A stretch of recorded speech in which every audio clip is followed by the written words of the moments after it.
Ada kerusakan akibat pergerakan tanah yang terjadi di Kampung Cihuni, Desa Curug Panjang, Kabupaten Lebak, Banten semakin bertambah. Dampak dari pergerakan tanah yang terjadi pada 19 Februari lalu semakin meluas. Akibatnya sebagian rumah sudah tidak dapat ditinggali.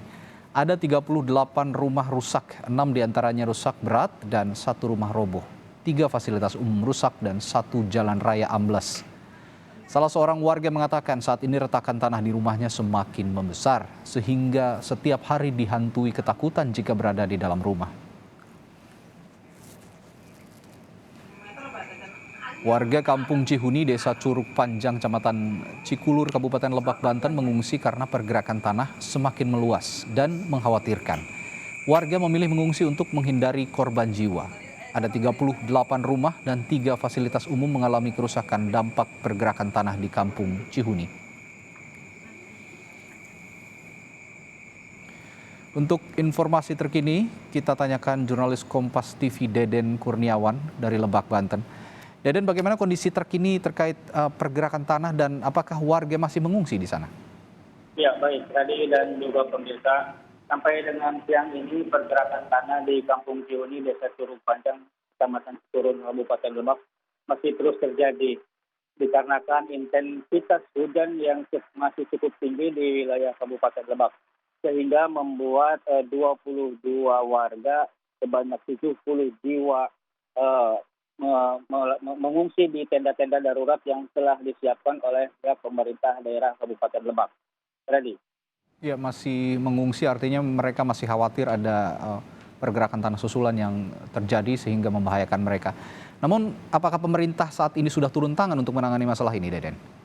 Ya, pemerintah daerah melalui BPBD dan Dinas Sosial Kabupaten Lebak sudah melakukan turun ke lapangan, baik memberikan bantuan kepada para korban yang hari ini masih tinggal di tenda-tenda pengungsian, dan hari ini juga dijadwalkan dari BNPB dan BPBD menuju lokasi pergerakan tanah untuk melihat kondisi dan menganalisis tanah yang sampai hari ini masih terus bergerak.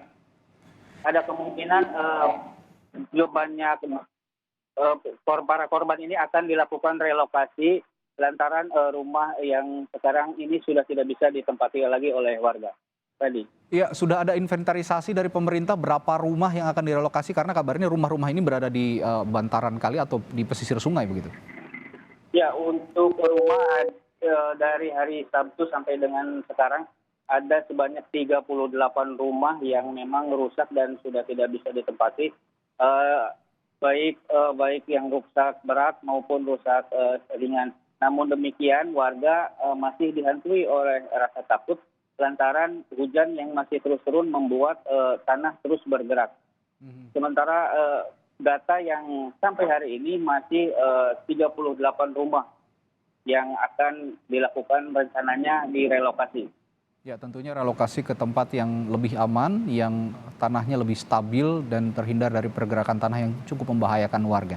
Terima kasih, Deden Kurniawan melaporkan langsung dari Lebak, Banten terkait fenomena pergerakan tanah yang terjadi di sana.